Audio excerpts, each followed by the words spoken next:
yell at the kid over there. You Hey, two are kid. in the same color. How you doing? Hey, kid. I like it. Mint. Making solid choices today, Fletcher. I got one right. One out of many I got right. The others not so much. Yeah. It's been one of those days. It has been one of those days, hasn't it, dude? I mean, I can't imagine much worse of a day, besides the beautiful weather outside. I didn't know that it was sunny out. Well, we'll change it. We'll make this a nice, smooth meeting then. Yeah, They canceled. you got someone Girls that's soccer really game ready to because of the pounce weather. today. I'm ready to fight.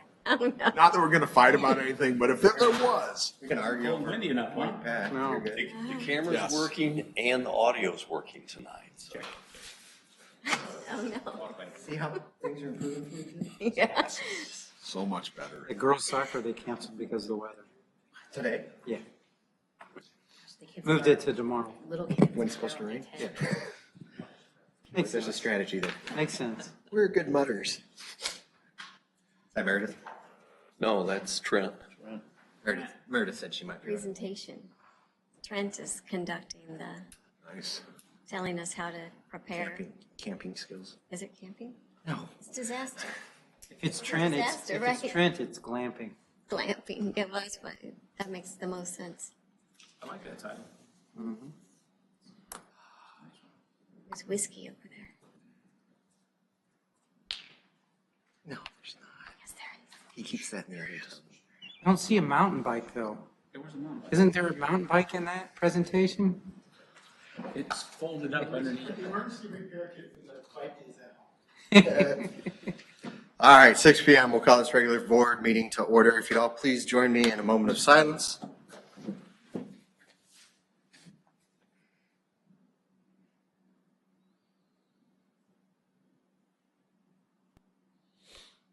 And the Pledge of Allegiance. I pledge allegiance to the flag of the United States of America and to the republic for which it stands, one nation, under God, indivisible, with liberty and justice for all. Mr. Clerk, would you call the roll? Trustee Nice. I'm present. Trustee Try. Present. Trustee Ferguson. Trustee Charo. Present. Trustee Gerger. Here. Trustee Fletcher. In the house. Village President Kimsey. Your public announcements this evening? Oh, so I have a public announcement from Les and the Les Morgan Oh, Les. and the American Legion donated 12 fish dinners on March 3rd following the disaster in Chatham. We had the winds and we had rain and it's very dangerous conditions. Ryan Slidham and Shane Hill conducted the cruise well and they got everything restored, but they were working late into the night. And so the Legion was kind enough to donate food. And we are very thankful. Thanks, fellas. Thank you, Richard. Thank you. And they'll be selling more of that Friday. And they're selling more Friday. Yes, for three more weeks. And I also could use some trustees if anybody wants to sit with me. I was gonna come the first week. All right, any public comments on agenda topics? The only one I've seen is Carl there, by the way. No old business. Under new business, ordinance 2306, approving appointment to Illinois Municipal Electric Agency Board of Directors. A motion to bring this to the floor. I'll make that motion. Trustee Charles made a motion. Do I have a second? I'll second it. Second by trustee Nice. Continuing on Shane's retirement planning, Pat has, That's what I was gonna ask. This is Shane sits there now. and- Shane currently, so for those that aren't familiar, as a member of IMEA, we have board seat. Pat so graciously was voluntold. Yeah. But he'll fill that in. I was under duress. Any other questions? Mr. Clerk? Do you wanna do it? Dave asked Yes. me if I would do it, and I Good. said yes. Sounds Good. like a great answer. It was a great Well- answer. Very tactile. Mr. Clerk? Trustee Charo. Yes. Trustee Fletcher. Absolutely. Trustee Gerger. Yes. Trustee Nice. Yes. Trustee Try. Yes. A motion to bring the consent agenda to the floor. Make the motion. Second. Trustee Tri has made a motion, second by trustee Charo. Any discussion regarding the warrants or the minutes? Hearing none. Mr. Clerk, would you take the roll? Trustee Fletcher. Yes. Trustee Gerger. Yes. Trustee Charo. Yes. Trustee Try. Yes. Trustee Nice. Yes.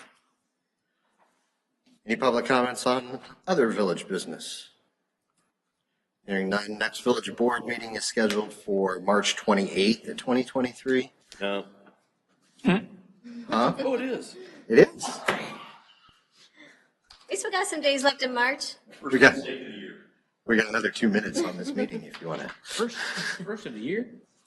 You got a good streak going You got on. any comments there, First Pat? time, next up. Yeah, I do. Might as well start now. Yeah. Agreed. You know, I promised you guys I'd have meeting to 6:03. Jordan take a look at the zoning hearings that we've had over the previous few years.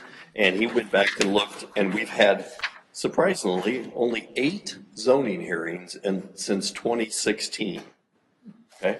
And 4 of those were for height for accessory buildings. So I think we will look at seeing what Springfield uses as a height and see if it's close to what ours is and possibly changing that one. So Exciting.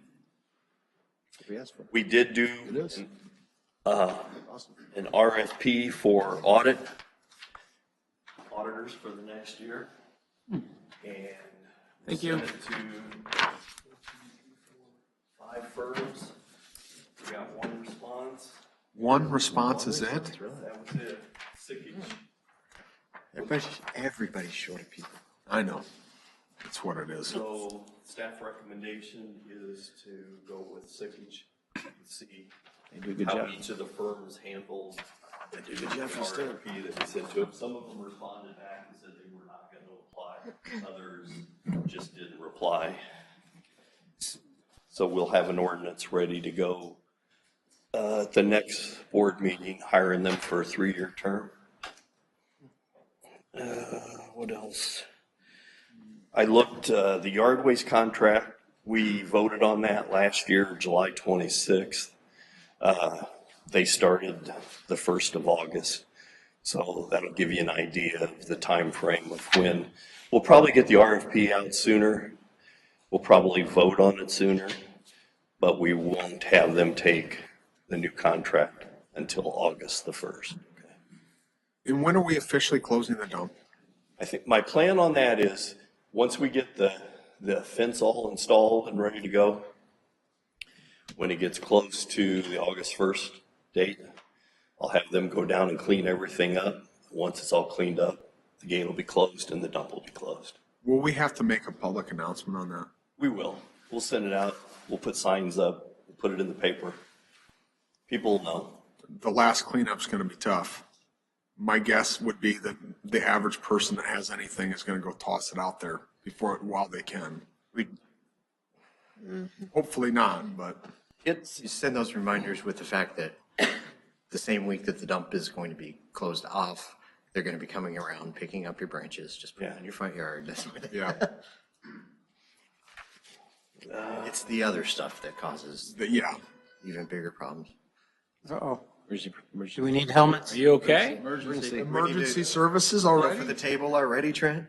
This is not just a training exercise? It's not a test. Let's see, 2 Good other, thing we have everything on the table. I got my eyes on those bush beans, so don't anyone get any ideas.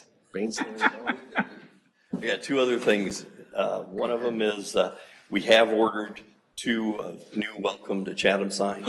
And one's gonna go on Gordon Drive down near Iron Bridge, and the other one's gonna go on Chatham Road, right there at the corner. Lake, is it Lakeview? And when I think there's a softball diamond right there, it'll be out in the grass on that area there, so. And then we're getting a price to switch the one that we currently have on Route 4 out so that they all look the same. And the last thing I got is we got our yearly notice from the Sangamon County Water Reclamation District of our rate increase. Currently, our fixed fee for the village is $12.14. They're moving that to $12.41. And the price per 1,000 gallons of water that you use was $5.34, and that's gonna get raised up to $5.52. That's an 3% increase, and the other one was a 2.2% increase. But they send us that notice every year. They're still on schedule, like this, from the Reclamation District, if I recall this right, they have scheduled increases that match some of the bonding they did when they did their expansion, We can switch to the competitor, right? which is a hole in the yard. Yeah, it's a cornered market. So what you'll see on that, our rate setting is done by resolution, so. Yeah.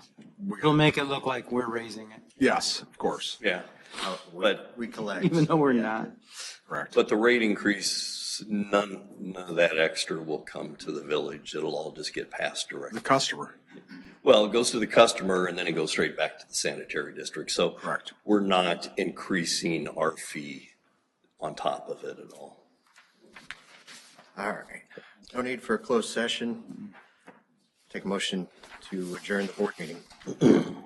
Trustee Fletcher's made a motion, second by Trustee Charo. All in favor? Aye. Opposed? Meeting adjourned. Next. It is 6:09. Let's bring the committee of whole to order. Clerk? Trustee Fletcher. Present. Trustee Gerger. Here. Trustee Try. Here. Trustee Nice. Present. Trustee Ferguson. Trustee Charo. Present. Village President Kimsey. Present. All righty. Any public comments? Hearing none. So we have two minutes to approve, one for December 13th and one for February the 14th. Can I have a motion to bring the consent agenda to the table? I'll make the motion. A motion made by Trustee Nice and Second. seconded by Trustee Gerger. All in favor? Aye. Aye. Aye. Consent agenda, you have to call the roll on a consent agenda. Oh, I do. Yeah. Really? Really? Yeah.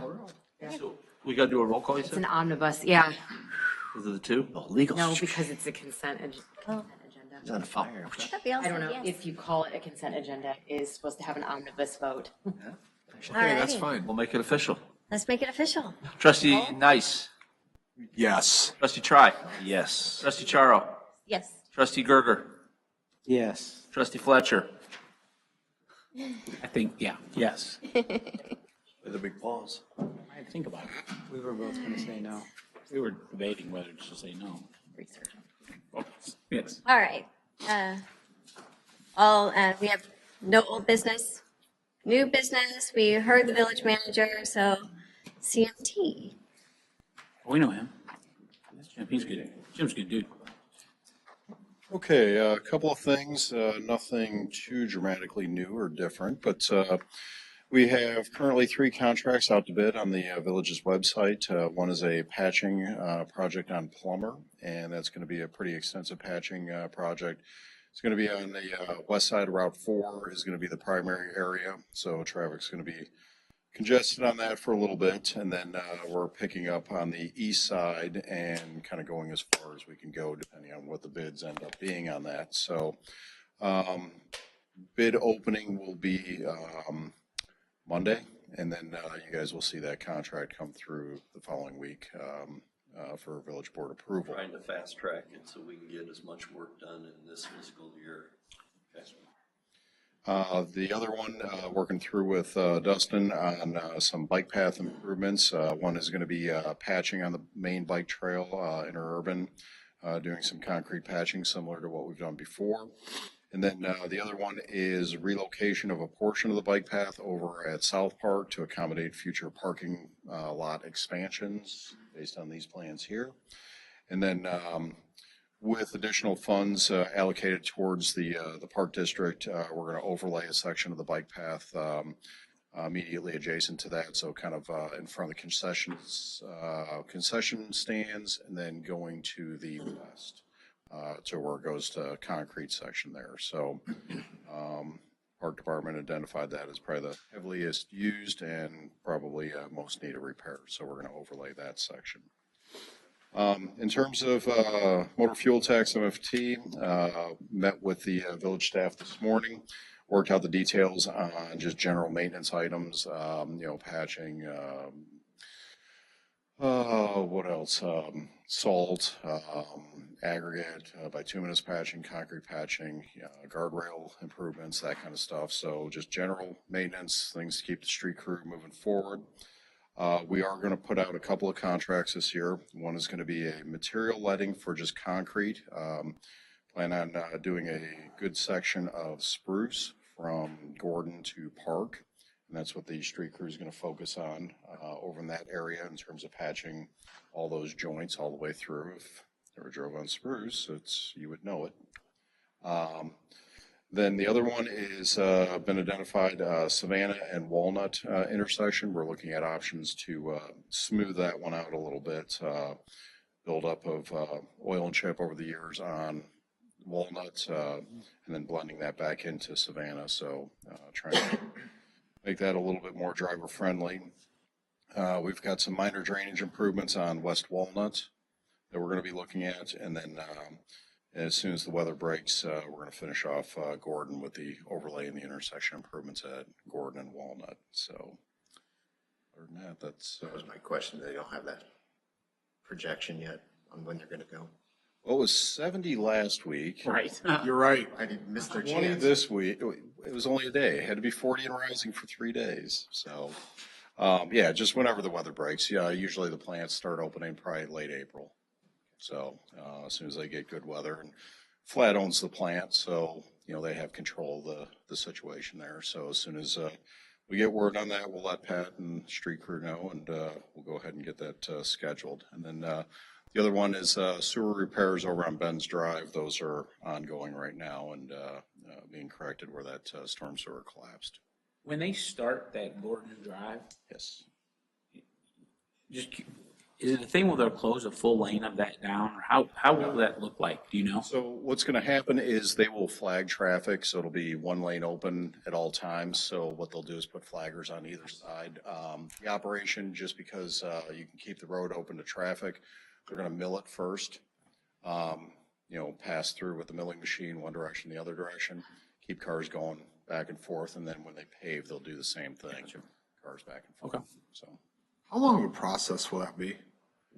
Is that a few days, a few weeks? no, you're It's a looking few at days, right? Probably like 3 days of paving. Okay. So, probably you're looking at a day and a half of milling, and then, tops 3 days of paving, because we got the shoulders. Yeah. 2 days on main line, maybe a day at the intersection, and then a day for the shoulders. Okay. So it'll be done within a week. Good. So, Issue. and striped, we're gonna extend the striping back over on Walnut to pick up that, intersection as well. It'll be nice. I'm looking forward to it. Yeah. Awesome, Look thank like you. Park. I'll probably have multiple picnics just right there. So nice. I just have a picnic right there. There is some property. Asphalt, get that nice. Yeah. Oh, It's almost like hot dogs cooking. almost as good as those bush beans. Exactly. Exactly. Get it hot enough, you can actually prepare the beans. Yeah. Yeah. I have been on construction sites where the operators of the asphalt paving machine, probably about 45 minutes before it's line ready, what they'll do is they'll grab a 5-gallon bucket, take a scoop of asphalt, put it in the bottom of the bucket, take wrapped tamales, put those in there, and then take another scoop of asphalt, put it on top, and then they hang it on the side of the paver. It's like, what do you got in there? And, oh, you'll see. Like, okay. And then about a half hour later, they shovel those out, pull them out, and start eating them. I'm like, you know what VOCs are? I'm really high on the idea of an asphalt tamale. Yeah. It enhances the flavor. Oh, I'm sure it does. I'm sure it does. I'll really think about that. Might be able to get you some of those. Yeah. I hope so. The Village of Chatham does not endorse the asphalt preparation method of tamales. And now we're doing it same more. That's good. Well, tamales are That's a not Springfield recommended. engineering firm. Okay, well, on that note, that's about all I have. Any questions? Thanks, Jim. Okay, thank you. Thanks for the cooking tips. Very informative. Thank you. Those tamales are in Trent's kit. I know. Right. They're somewhere back there.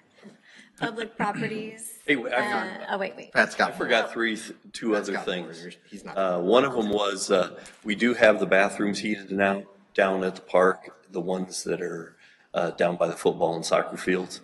So we'll be able to keep those open year round. I So, just need a drink of water. the- Let him talk. That's really, what was the other thing? Oh, we met with a representative from pickleball and discussed we had, 2-hour conversation with them. It was really good discussion, and it seems like both the village, or at least me and Dustin, agree with the approach that the pickleball people. So we'll get some prices and get with you on some ideas of what our proposals will be for next year's budget. sweet. And there's one other thing. Trent's part of your report. Trent's part? Trent's part of your Right. report. Trent's, you're up, Trent. Trent Thompson, our SEMA director, for those that don't know him. Oh, he put We need more pictures, though. on Shared Village. I'm a wrestler. Click on, There is in color. Where am I going? go to that Pictures are way better. folder down there at the bottom. I'll remember that with your copy. You know Nesbit, he would be like, he'd leave. I just get the whiteboard out and start drawing for you. When the stuff hits the fan, though, you just follow the arrows. Arrows are good. I don't think he has access You to need to, Shared Village. well, you need to get it through there, don't you? I don't have that. Is there water in them? Can it be emailed? Yeah. Should be. No. Do you have that in Bottle of water. any? Turn. Could you Okay, put you lift the it, lid. send it to him in an email? Sorry, Trent. Vern, do you have a bottle of water somewhere? Trustee Charo would. Luckily, he has them Or on would be sale your for dad. $11 a bottle. We've started working on the budget. The different departments have started pulling some of their stuff together. Kayla and Zach are still working on projections on revenues. Things look good. So a lot of that gets driven ultimately based on what the state does or doesn't do with their budget. Yeah. So some of our big revenue sources, there's proposals out there that could increase. Thankfully, most of them are increasing them this year, which is better than a lot of years where we've seen numerous proposals that were going to decrease our shared revenues. Saw that if Bless you, thank you. the governor passed a law the other day that it looks like our summertime and part-time employees, starting in 2024, will Seasonal? start getting, There may be a, I don't know. I mean. there I may need to be a look into seasonal that. exemption in there. no, it's not the salary, it's they get days off. So for every, Every 40 40 hours you work, you get. hours you work, you get an hour. There may be a seasonal exemption in that. I didn't see that. We're gonna look closely and make Yeah. sure we do it right. There it is. Well, we've got a bunch of fun bills coming. Yeah. I'm excited. Auto insurance could go 30%. Slideshow, Dan. Slideshow Who screwed that up? at the top. Listening to Perfect. groups. It's all you? Okay, thank you.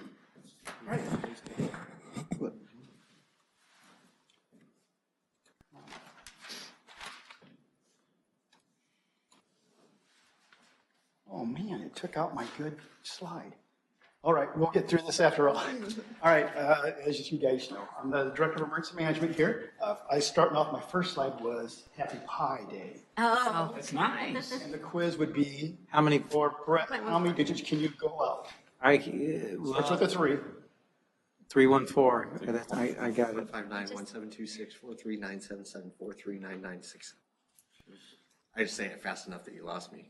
Yeah. I followed you for the first 11 that I had. Excellent. I was going to bring pies, but I was told by somebody that would not be a good thing to bring to this meeting, so I apologize you were not able to have. Who said that? It would have Who been, lied to you? That's untrue. never tell a person not to bring. they would be mud pies. Some of this, some of you folks have seen before. When we did our EOP 2 years ago, I went through and explained what the purpose was for having an EOP, and we talked about the importance of it and what it does for us. So you're going to see a little bit of that same stuff here, but then I'm going to get in and talk about the changes that we made since our last approved EOP. So it's been almost, well, just a little bit less than 2 years, but we've just finished, as you'll see in the presentation, quite a few exercises that training events for EOP. So the number of changes to be made grew on us pretty good over the last 2 years. So we went ahead and took advantage of the opportunity now. And then we'll talk about some of the things that we've accomplished in the last 2 years, as well as I'll talk a little bit about what we got planned for the next year. Actually, run a podcast with the meetings. I don't want to hear about Justin. I'm kidding. I'll be as very vague as I can. Yes. There you go. Okay. All right. So, and then I'll just give you a quick overview of what those changes look like. So why do we have an EOP? This is just a list of a handful of the regulations, the ordinances, or the standards that we follow. If I wanted to list them all, there'd probably be about 40 to 50, if not more. I mean, I could really get into now OSHA has their fingers in it. And when we go to NFP 3000 even, they have a standard EOP format, which doesn't agree with FEMA's EOP format, but it is what it is. So it just depends on what kind of industry you're in, of what your EOP or emergency operation plan, not end of pavement, edge of pavement, but an emergency operation plan. Will it give us the accreditation or certification? So counties and large municipalities in the state, Chicago is one. I think we have 16 or 18 municipalities that have been certified in the state. The last one was in 2016. And at that time, it was determined that there would be no more municipalities receiving that, because in reality, all they were doing is taking money that the counties were supposed to be receiving. So it's with the emergency management grant program, and it's set up by population. And so, of course, Cook County gets the chunk of it, but the city of Chicago gets a big chunk of it as well. And then a lot of the communities in Cook County that were trying to get certified, they were just taking away from what Cook and the city were getting. And so when you go out to the smaller counties, somebody like Sangamon County, we don't get a whole lot compared to some of the other counties. We get quite a bit, but not nearly as much as what you're looking at to the north of us. So the state said no more. It's getting too confusing for everybody, so we put a stop to it. I was with IEMA when we actually did that. So St. Charles was our last one. Does it help with our NIMS compliance, National Incident Management System? Yeah, sure it does. It helps us communicate and helps when entities come into our community to support us if we need their support. Now we're talking the same thing. When we talk about resources, we're giving the same terminology. When we're talking about our incident command or unified command, chief is sitting there talking with other PD coming in, and everybody's understanding what we're doing because we're following NIMS compliance. And then when we look at the catastrophic proportions, will it help us with federal aid? I've seen FEMA come in, and when they look at a community and they say, okay, so where's your emergency plans for what you did? And they go, and next you know, we're sitting in a little trailer off to the side for the next 2 or 3 nights, typing as fast as we can to create some sort of plan for that community so they have at least a chance for federal money. Our federal support. So it is a big supporter. But the biggest thing for us and what's done for us since we've been here is it's really helped us build relationships. And in my mind, those relationships that we built in the village is what's going to help us reduce or to prevent the loss of life, property, and assets. And so we've really got ourselves into a position where absolutely this is what we need to have this in place. And it's been gone pretty good because we've had 2 years now, 6 different exercises that we've completed. So here's why we have to update our plan.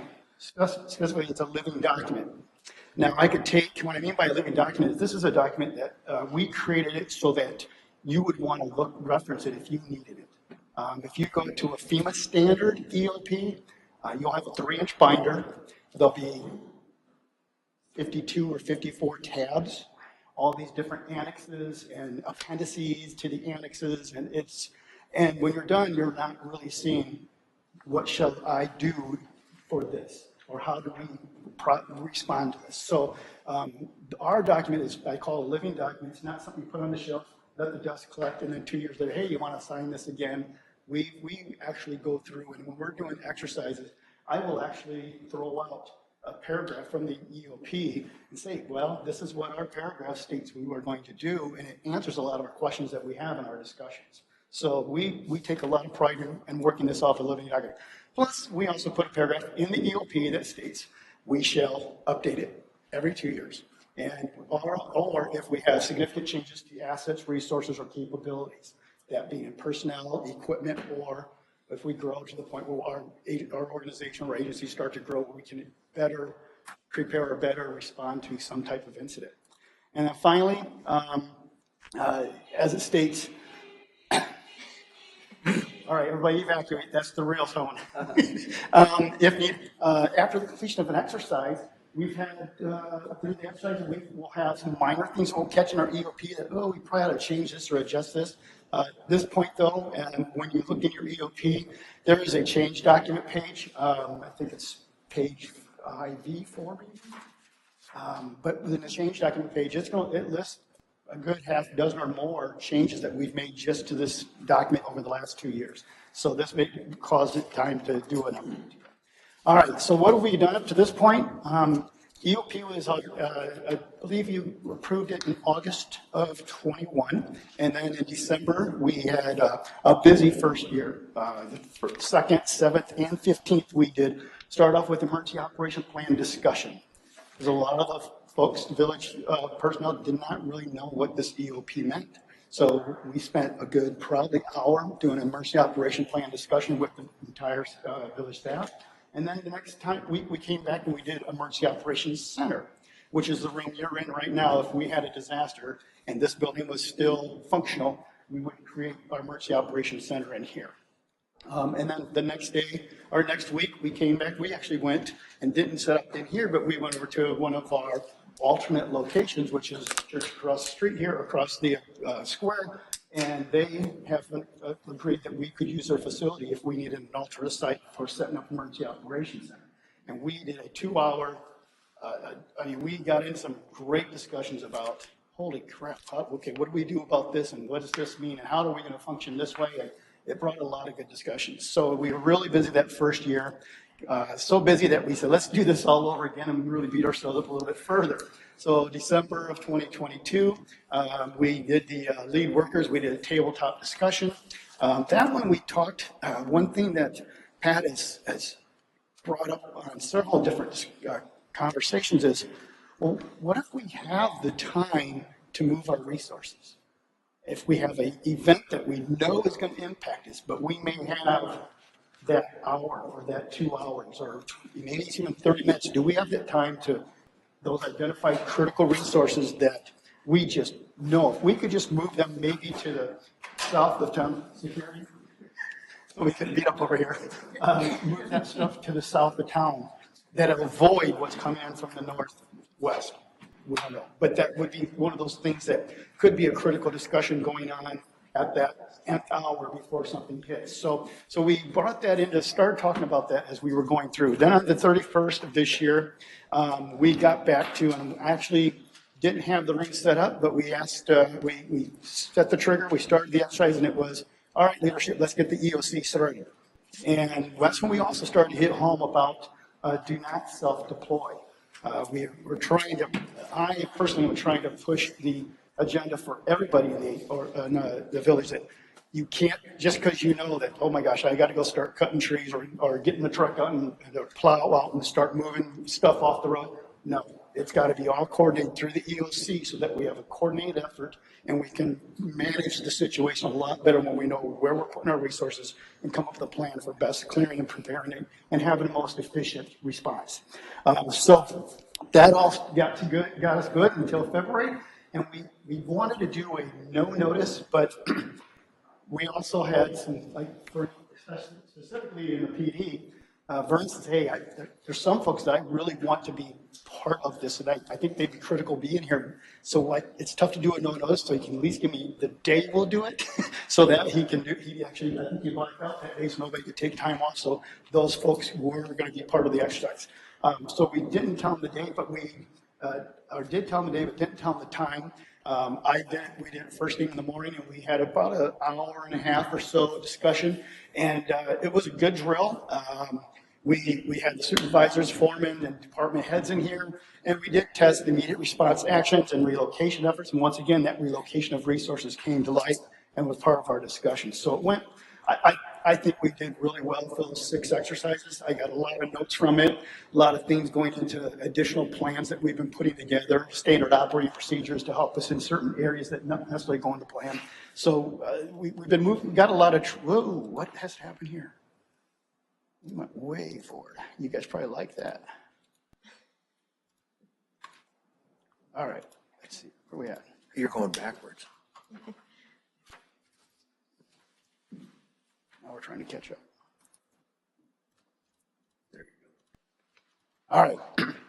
So, additional to just our exercises and our training, we recently just installed 2 more outdoor sirens for our outdoor early warning system. And then we have 1 siren now that we're looking at relocating and pushing, would be closer to where we're talking about annexation, getting closer to the interstate and moving a little bit further to the south. That does it. When you look at the map of the coverage that we have with our sirens, you'll be hard pressed to find a spot in Chatham that you can even hide in the lowest ground in a creek bed, in the woods or whatever, and not hear the sirens we have going off. And if you're not hearing ours, then you're going to hear Springfield's, or you're going to hear Auburn's, because it's pretty significant coverage that we have accomplished here. So we also went a little bit further. Communications was one of the big things we talked about in several of our exercises. It wasn't necessarily about grab your phone and, okay, I know we got this AT&T override, so I'm just going to push my code in there and I'll get first priority on my phone call. Good luck with that. It might work. It's a theory. It's not, I mean, I'm sure it's been tested somewhere, but it's just one of those things that you got to realize that how many people within this populated area have AT&T, and when they start inundating those towers, or maybe that tower's gone, so cell's not necessarily the way. Just recently, all of our utilities folks ordered and picked up, and they now operate off of handheld radios. We installed what we call a general mobile radio system, a radio service repeater. GMRS is that line between, if you go and buy a walkie-talkie and take it camping in, so the kids and everybody has walkie-talkies, you're on the family radio system. If you go to GMRS, it takes a licensure operator to utilize, and it's not necessarily secure or secret, but you have your own channel groups that FRS can't get to, and we call it semi-secure, because I've been going to channel 19, but I can go into 26 different steps of channel 19. So step 19, we've been on this repeater now for almost 3 months. We've not heard a single squawk of anybody since we've been doing. We use it every month for our outdoor siren tests, and then the volunteer group uses it for regular weekly tests on it, and we've not ever had any problems with anybody on there. So we got this repeater installed, and there's, besides myself, I think I have 5 or 6 other volunteers that have the GMRS license. And all it takes is just any one of us to be on the talk group. We don't have to be running a net or anything, but if we're on the talk group, anybody else that we have with us can operate on that GMRS. So we have that alternate repeater that still, it takes away the pressure in what's going on within our comm center or dispatch, because they have the PD repeater. So now we can operate on an emergency response on the GMRS, leave theirs alone, and they're dealing with PD, dispatch, and police traffic, and we're over here dealing with the logistics and the response or the removal of debris and what big trucks are doing and what roads are closed. I mean, we can handle all the behind the scenes or other stuff that leaves them alone. So it's been a big bonus, and plus with these guys, we've shown them how to operate on separate and different channels, how to change over, and they can manage a whole lot of opportunities just on the radios without having to worry about picking up that cell phone every few minutes to try to communicate. So been a big step. And so things are moving well. So what's ahead of us? This is not so secret scroll, but this is the stuff. One of our trainings we had before we did one of the exercises, I had IEMA come in, Illinois Emergency Management, and they gave us a damage assessment class. Gave it to our folks that are on the streets doing power, doing water, the utility folks that would have a significant play in a damage assessment and removing debris management. It was rather, I almost thought it was amusing because usually that class is a 6 to 8 hour class, 2 days, 8 hours, 6 hours a second day. I asked for abbreviated. I didn't want to be, now we're not coming to be certified, but what most of the time takes is when they sit there, this is wrestlers talking to each other here, but okay, 2 plus 2 times 2, and help me out, coach, these guys come out of these, they sat there and pretty soon we just realized these guys were doing calculations on tonnage of debris and knowing how many trucks and what size trucks had to come in within 20 minutes. And they were solving exercises that were set up for 2-hour exercises, pretty damn quick. So we got a lot of intelligent folks that figured it out and picked it up on it. So I'm pretty confident that if we have that incident come up, we're going to have a pretty good debris management program that's going to be able to calculate, manage, and keep good, accurate documentation of what we have going on for emergency response. In addition, we will follow up with a tabletop exercise. Tabletops mean that we sit in the room and we throw scenarios, and I'll throw up little injects every once in a while to move the exercise through a certain specified timeline. Exercise timeline, not necessarily the amount of time we're in the room. So we're going to do a tornado response. We have not, at this point, responded. We've gone everything up to, okay, who are we putting here and doing this? So I didn't put in there what our goals and objectives are and all the details, but we're going to have some pretty significant exercise on the actual response and what we are actually doing with our folks on the ground.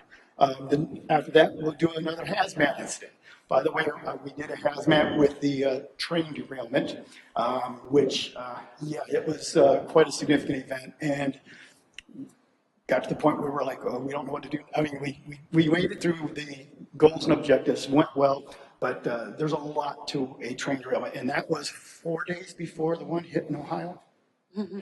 4 days later, we had the train derailment happen in Ohio. So Pat asked me that. Just the exact scenario. Yeah, and I had captured the concerns that these guys that were in the exercise were bringing up onto a butcher block. And when the first article came out from the Ohio train derailment, I highlighted the article and sent it out to everybody. Says, how's that match up with the butcher block comments? Almost exact same concerns we were identifying in this room was the stuff they were dealing with in real time out there in Ohio. So it kind of comes to fruition that we're thinking the right way. Now how do we better prepare for it and manage it? So, we'll have a hazmat incident response. And then on top of all that, the whole reason I have all this wonderful stuff here, yes, all of it does fit in a backpack. It's a very large backpack and it gets very heavy, but it's good for ruck marching. We'll be good. But no, this is really a combination of several different kits. There's 2 or 3 kits that you should think about for personal preparedness. And so I'm going to hit very hard and heavy with the village employees all through the year with messages and checklists and bring them in once in a while to talk about, have you put together a communications plan for your family? Who knows who's going to get who from which school, or if they get evacuated out to UIS or wherever they're going? I mean, what's the plan so that we're not going crazy and trying to figure this out at the last minute or after it's too late? So a communications plan. Have your family, what are you going to do if you have to evacuate your home? Do you think you could just take off and grab everything you're supposed to have and tell your kids and wife to be waiting in the car? Never. Because you're going to walk out and she's going, where's the food for the animals or the pets, or where's the medications, or what about personal needs? And then we're also going to stress, what about those of us that have special needs in our house? I've got a whole slew of medical stuff just for me that I got to make sure I have with me. It's just a fact of life, right? Well, there's a lot of folks. I live next door to a good friend now, and Mike, his daughter is Down syndrome. And we talked, he asked me questions about that, and I've helped them put their family plan together.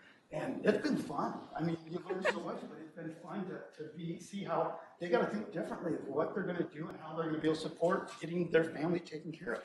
So we're going to look at that. And then I stress the personal preparedness, because if the stuff hits the fan here, and some of these guys, all of a sudden, like, oh my gosh, what about my son or daughter that's at school? Or what about, is my wife or my husband going to be able to make it back out here to help us? Or if they don't have a plan and aren't feeling good about that, they've communicated it within the family, they've maybe practiced it, then they're going to be a wreck, and they're not going to do me any good when I need them to move debris so that we can get rescue resources into a neighborhood that's just been hit by a tornado. So that's why I'm going to hit so hard and come out with a lot of information, a lot of stuff, and give them even, here's a document, you just put your name in my place and put this phone number, your phone number instead of mine, and it's going to pop at your document, and you now have a communications plan. Now, that's the kind of things that we're looking at. And then for me, there's also families that I don't have any kids at home anymore. Guess what? Verdon and Hopedale, I better be able to have a way to get a hold of them or talk to them, because that would freak me out if I don't know if my kids are okay. So it's just one of those things. So individual or personal preparedness is one of the things that we're going to really hit on this year. That kit, like I said, it has a personal kit in there. There's stuff that would normally be maybe in a vehicle kit. Then I always joke with our FEMINES, because when they come in, they have their 12 things that they say, these are things you should have in your preparedness kit. Well, yeah, what if I got to go poop? That's my first question every time. They didn't put toilet paper on the list. Really? They have a big bag that you can seal, because if you got to use a bathroom, you go in the bathroom, yeah, but there still might be something down there. I want to take care of it, right? So that's the kind of things they don't think of. I jokingly, so when I was teaching at McMurray College, I put a case, 24-pack of Yuengling beer and a bottle of bourbon in my picture before I posted it for our web class that day. They're all like, And yes, it is a first infantry division bottle of bourbon. They were kind of giggling about that. So then I said, all right, talk to your parents or anybody in here. How many of you may go home and just have a bottle of beer or maybe a sip of wine or something after work at night? Quite a few people enjoy doing that almost every night. They might have a glass of wine as they're making dinner or whatever. It's a reality. The stress of being in a disaster. I've been through many disasters personally, never personally impacted me, but I've been there and I've seen how it changes people. But I tell you what, I've watched village mayors or city mayors come up and they'll just, next thing I know, they're pouring a glass of wine for a couple of people and they're just, next thing I know, they calm down, they're able to talk normal, and they're like, oh, I really should probably do this. And they start to get and it just kind of relaxes them. It's not the alcohol to relax them because they got to get drunk. It's now they almost have the sense of, hey, wait, I'm almost feeling like I'm in my comfort zone, because usually at home I'm having a glass of wine while I'm trying to get this stuff done. So it's a reality. I'm not saying that you'll find that in my backpack if I go. Well, not that particular bottle. That was just something fun to do. But it's just one of those things that is you got to think of those personal needs and things that will be more of a comfort food for you, or comforting thing for you to be able to move forward in the response or recovery. And then the last thing is the vehicle, a home kit, that little box underneath there. What I have at home is I think it's 37 or it's 45 gallon garbage bin. It's on wheels. I actually made it so the wheels won't come off no matter if you go up the steps or not. And at the very bottom of it is sleeping bags, blankets, heavy stuff for extreme winter coldness or whatever. And then you start going through the layers, and I think of stuff, okay, if I'm going to be here for 7 days, this is at the bottom, because I may not have to get to it. And by the time you get to the top, there's my perishable food right off the bat. Things that I can start a fire with, things that I can have food right there. And that bucket, as long as I put a strap to hold the lid on, it can come up the stairs with me, throw it in the back of the truck, and we got a long 7 to 10 day kit that's going to have everything we should need as a family to be able to be okay. Not saying you're going to be comfortable and watch your Netflix and all that crazy stuff, but we should be okay. So there's a lot of different types of kits out there. If you ever have any questions on them, I did put my business card on top of the EOP, and you can just give me a holler, shoot me a note, and I'd be more than love to be able to shoot something your way. A couple more slides here. I just really talked about all this stuff with the evacuation plan, shelter in place plan, communications plan, the individual kits. When you're traveling, one thing I always try to remind people, always know what county you're in. Just kind of think about that when you're traveling. I drive across the country for our vacations all the time. That's one of the first things. Just kind of watch for that sign and keep it registered. Because you do have an incident and you got to get off the road and you have an emergency. That's the first thing they're going to ask you, well, what county are you in? It's common for almost every state. So just to have an understanding of that. The changes. So the signature page, concurrent signature page, I only have a couple more signatures to capture. One would be the superintendent of schools and, my American Red Cross rep. So, but she got deployed with the Air Force, Air National Guard, so they have somebody standing for her, but she's over in Decatur and doesn't get over here very long. So I'm going to try to get that done, but she goes, I could look at it, I could sign it, but it's, I probably wouldn't be the one. I go, well, if we have a disaster before she gets back, she goes, well, actually, no, they'll send somebody. I'm like, I really don't have a rep right now. So, but she'll be probably stuck at the state, you'll see, as opposed with us. Then under the director from Sangamon County, that individual is no longer considered a director. He's called I believe they call them coordinators, and they fall under the 911 center. So I just made a simple Office of Emergency Management, Sangamon County Office of Emergency Management. We added the GMRS repeater information in our communication section, so that's outlined as one of our additional communication sources. And we added a paragraph when we created the GMRS and added the radios for everybody in the village. We also created administrative communications users manual. That way, some of the guys may be on the rails. This afternoon tool just broke, or we don't need that. So we made some pretty significant rules, because I've heard some pretty interesting stuff over the radios, and since I am an FCC license holder, I don't really need my license taken for that. So, but we did also assign, everybody has a call sign. So now we have our own call signs, and we know we're not Ghost Rider and Maverick and all that stuff. I knew exactly what you were thinking. But we have call signs that There's lots of hopes there. we all know who we're talking to, and it's easier to get a hold of each other, that we're not using personal names over the radio. And then finally, it's typical update with our AT&T cell phone roster. As I mentioned about the outdoor siren locations, we've now got those numbered with the new locations in there. Chief Self came on board late last year, I think it was. So he's been changed in there. And then one of the outreaches I'm doing is with our facilities that house folks long-term or provide long-term care, such as Reflections, Village of Hollybrook. Well, I went to call Hollybrook and found out, I got a bad number. So I got the new number in there. So we got that updated. And the final thing is we are working with our GIS map sets. So when we have an event, our goal is that, let's just say when we have an event, hopefully we never do, but when we have an event, if we're in this room, depending on the time of day, time of year of that event, we'll have a map set it'll put up on the wall, throw up on the screen and say, okay, here's our heavily populated areas. If it's a school day and all the schools are in session and it's 2 o'clock in the afternoon, we just had a tornado, here's what we are dealing with. 600 students, faculty and staff here. I'm getting all the numbers come in from the schools. And then we have our places of interest. You'll find an annex in our EOP that talks about places of interest. They're all populated. We've got a ton of different map layers that we can easily put up and then put our plume in there of where our impact areas of the village and help us manage the situation and helps with securing the area so that we don't have any problems. And that goes into, I've given you a couple weeks. I'd like you to just take your time, review, read through it. Seriously, if you have questions, I love questions. I love to learn more and see your thoughts and ideas. But if you do, just shoot me a note, give me a call, and we'll entertain and look at, that would change or what we can do with our EOP for that. And then on the 28th, next board meeting, we'll come in, and all I'll ask for is your approval so that we can get a new resolution passed and have it in effect for hopefully by 1/8 at the latest. All right. Questions of me? No, that was thorough. Thank you, Trenton. I know how important this is because I remember the tornado of 2006.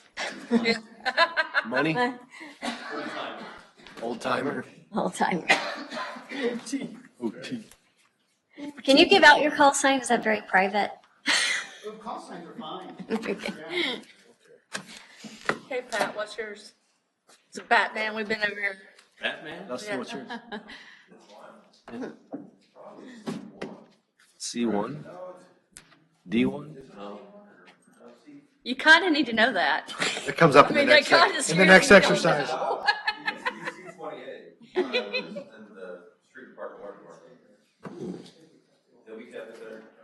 Vern, what's yours? 100? All right. Everybody's just numbers. Y'all are no fun. Fun. We all had names, but Trent made us conform to. Get boring Come on, stuff. Trent, come on. That's kind of. My Afghanistan was Sandman 6. Oh, I like that. Now it's ever ready. Ever ready? It's pretty good. Yeah, no, that was quick too. Okay, all right. All righty. How about this next? I'm moving along. No, pushing. Is that it for the village manager update or? Yes. Okay, all righty. So now we are on to public properties. Was there a meeting? Had a meeting last night? Yeah. Dustin, you have anything you want to talk about or you want me to? I got my notes. You want me, I'll list it off. You make. You know, Dustin did a great job that one time. I called him up and he spoke. So Be hey, my collar guy here. We talked about the gazebo coming up in the park, digging out the bike path. Bids are out on that. A lot of work going on at the baseball, South Park baseball fields, in other areas about cutting down pulling out some of the tree stumps. He showed us the diagram. We walked through the diagram. If you guys haven't seen it, of the parking lots on both sides. Talked about that. Everyone's pretty happy with that. Dog park, Rolo was doing some mulching there. Again, some plaques are going on some benches soon. We're waiting for the weather to get warmer on that one. Talked about some additional features at the dog park. We listed off some. We brought up some smaller projects that could be done by some volunteers, for example, Boy Scouts, Girl Scouts. So we talked about that. Dustin's going to work on some ideas for that. I'll help coordinate that as needed. We talked about, Peggy and I talked about the potential of painting, looking at the baseball concessions, since we're already looking at the football concessions at South Park. Maybe we could get a discount and do both of them again and make it uniform from a color standpoint.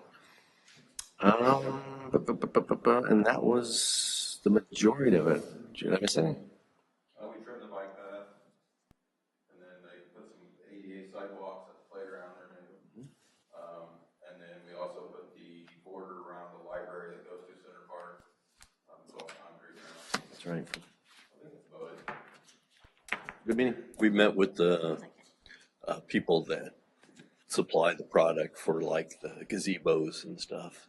And we looked at 3 or 4 different options. So they're going to get some prices for those and some nice pictures. And then at a future board meeting, we'll let you guys take a look at them and see what those prices are and see which path you want to go down. We've got everything from a gazebo to a pavilion to a stage to 4 different options that Water fountain? No, okay. Just wondering. I'm sure we could find a use for that water fountain in our emergency. we have a water fountain that is lost or what? No, I mean, I think we could probably use that if there was an emergency situation, right, I Trent? don't know We what could you do guys are something talking for us. about on a water fountain. There's a hose up there. Yeah, I mean, there's things we could do. Looking for a place to play. Yes. It's my update. Sorry. That good? Yep. Okay, all right. Moving along. Utility oversight did not meet. We probably need to schedule one. I've had people ask me, have we updated the consumer manual on the solar? Remember, they wanted it clarified of how. In our customer service manual, Yeah, it says to see the solar policy. ordinance. But I thought we made The ones that are on the webpage, the solar documents, are up to date. okay. Yeah. Because I thought we made we told a couple of the individuals that were there that we would make those changes and put them in the customer manual. That's what I've been asked. I don't. The bad thing about doing that is if you have a policy, if you do the changes in it and it just reference that policy, then we won't run into some of the problems that we've had in the past where we turn around and, oh, we changed it here, but we forgot to change it over in here. Right. So I'll just respond back to them that I would documents. tell them that if they look at the solar policy that are online, those are the most up to Like how we figured out how at the end of the year and how, what we did at the end of the year, and then we've got the new rate from IMEA on what for new customers that sign up since the first of the year, what their return is. okay. All of the That's all older, on the website. yeah, All right, I'll just tell them and to, all of the older ones, they're one-to-one. they're still 1-to-1. So I think we only have one possibly new customer. Okay. I will tell them that. And never mind, Chris. Okay, thanks, thanks, trustee Gerber. Excellent meeting. Yeah. Any public comments on village business? Hearing none. The next scheduled meeting for the committee of whole is April 11th, and that will be after the election. And so think positive. We've had a long run. This is the hardest part of the campaign cycle. You guys are champs. All right. Thank you. Good luck, guys. It was a paid political Can announcement. I have, there's no reason for closed session. Can I have a motion to adjourn? I'll make that motion. I'll second. Okay, trustee Trice. Trent, Nice. we want shake and bake. This is a confidential document. We could get call signs.